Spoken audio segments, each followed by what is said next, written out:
नमस्कार मुलांनो.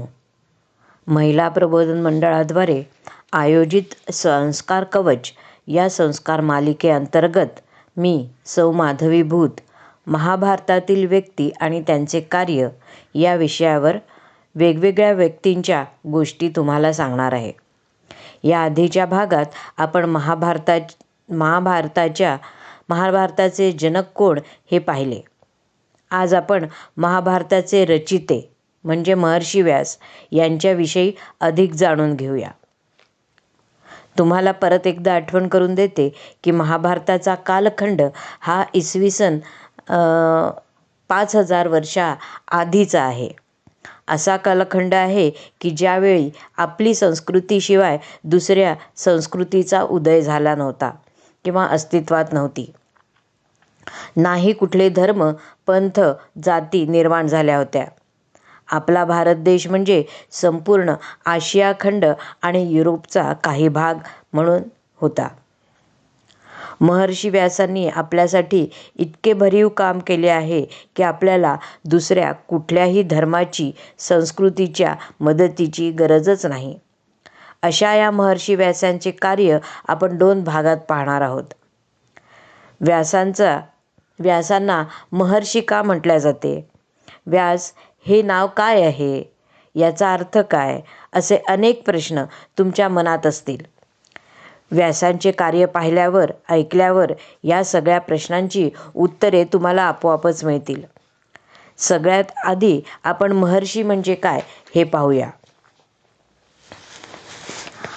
तर महर्षी म्हणजे ऋषी कुळातील म्हणजे ऋषींच्या श्रेणीतील सर्वोच्च स्थान म्हणजे महर्षी. महर्षी हे द्रष्टा असतात. द्रष्टा म्हणजे दूरदृष्टी असणारे, भविष्यातील घटनांचा अंदाज घेणारे आणि त्यानुसार काम करणारे म्हणजे द्रष्टा. अशी व्यक्ती की भविष्यातील घटनांचा तर्कशुद्ध विचार करून त्यानुसार आचरण करणारे, मार्गदर्शनही करणारे, त्यांना आपण द्रष्टा किंवा महर्षी म्हणतो. महर्षी हे निसर्ग आणि देवत्व यांचे अस्तित्व यांचा संदर्भ शोधून घेऊन ते अनुभवांच्या आधारे वेगवेगळे संशोधन म्हणजे रिसर्च करीत असतात. आता समजले ना मुलांनो महर्षी म्हणजे काय? तर जाणून घेऊया अधिक महर्षी व्यासांबद्दल. ऋषी पराशर आणि मत्स्यगंधा सत्यवती यांचे सुपुत्र म्हणजे महर्षी व्यास. यांचा जन्म एका द्वीपावर म्हणजे बेटावर, आयलँडवर झाला आणि जन्मतात अतिशय काळा वर्ण घेऊन जन्माला आले. द्वैपायनामध्ये 2 अर्थ अभिप्रेत आहे. द्वैप म्हणजे बेट, द्वीप म्हणजे बेट आणि आयन म्हणजे फिरणे, चालणे, भ्रमण करणे. म्हणजे जसे पहा, राम अधिक आयन. आता आयन म्हणजे फिरणे. रामाने केलेले वनामध्ये मधले आयन म्हणजे फिरणे ते रामायण. तसेच हे द्वैपायन. एवढ्या मोठ्या भारतखंडावर ते सतत फिरत राहिले आणि वर्णाने अतिशय काळे सावळे म्हणून ते कृष्णद्वैपायन असे त्यांचे नाव पडले. हे कृष्णद्वैपायन जन्मजात अतिशय बुद्धिवान होते.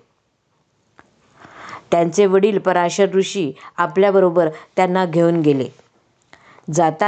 वडिलांबरोबर जाताना कृष्णद्वैपायनांनी आपल्या आईला म्हणजे सत्यवतीला वचन दिले की तू मला कधीही हाक मार, मी तुझ्यासाठी कुठेही असलो तरी ताबडतोब येईन.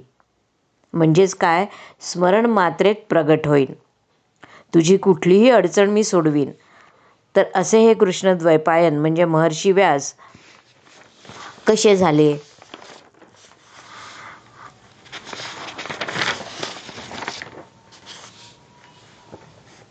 महर्षी व्यासांनी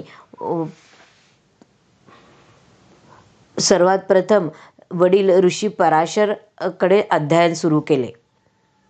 पुढील अभ्यासासाठी ते गुरु वासुदेवांकडे गेले. तिथे त्यांनी वेदांचा अभ्यास केला. वेद, वेदांग आणि उपनिषद त्यांना मुखोद्गत होती म्हणजे तोंडपाठ होती. संपूर्ण वेदामध्ये 10,552 म्हणजे 10,552 ऋचा, ज्याला आपण मंत्र म्हणू शकतो, अशा आहेत. आणि त्या 64 अध्याय आहेत, म्हणजे 64 पार्ट्समध्ये आहे. वेद काय आहे तर मानवाच्या कल्याणासाठी खुद्द परमेश्वराने निर्माण केलेले मानवासाठीच जे काही नियम, म्हणजे आचारसंहिता, कोड ऑफ कंडक्ट म्हणू शकतो, ते अनादी म्हणजे इम्पोर्टल आहे. वेदांचेही अध्ययन झाल्यानंतर बद्रीनाथ येथे त्यांनी वास्तव्य केले. त्या काळी अभ्यास करण्यासाठी कुठलीही पुस्तके नव्हती. ते श्रुती स्मृतीनुसार अभ्यास करत. तेव्हा लेखनकला अस्तित्वातच नव्हती. भाषा संस्कृत होती. श्रुती म्हणजे ऐकणे आणि स्मृती म्हणजे आठवणीत ठेवणे. व्यासांचे गुरु वासुदेव यांनी कृष्णद्वैपायनांना आदेश दिला की सर्वसामान्यांना आठवणीत ठेवता येईल अशी रचना वेदांची तू कर.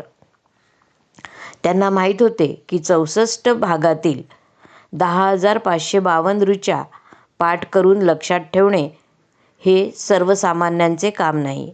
त्याला अतिशय हुशार म्हणजे मेधावी व्यक्ती लागते. म्हणून गुरूंच्या आज्ञेवरून वेदांचे संकलन, व्याप्ती आणि विकास केला, म्हणजेच एक्सपान्शन आणि डिव्हिजन. वेद म्हणून त्यांना वेदव्यास असे नाव पडले. आता वेदांचे डिव्हिजन 4 भागात त्यांनी केले. पहिले म्हणजे ऋग्वेद, यजुर्वेद, अथर्ववेद आणि सामवेद. मुलांना हे 4ही नावं कदाचित तुमच्या कानावर पडले असतील. हेच डिव्हिजन म्हणजे विभाजन महर्षी व्यासांनी केले, म्हणून त्यांना महर्षी व्यास असे म्हटले जाते. पुढे त्यांनी 18 पुराणे सांगितली. महाभारत या महाकाव्याची रचना केली. हे महाकाव्य जगामध्ये सगळ्यात मोठा ग्रंथ म्हणून आजही प्रसिद्ध आहे. तर असे हे महर्षी व्यास यांचा अजून कार्याचा आढावा आपण पुढच्या भागात घेऊ. धन्यवाद.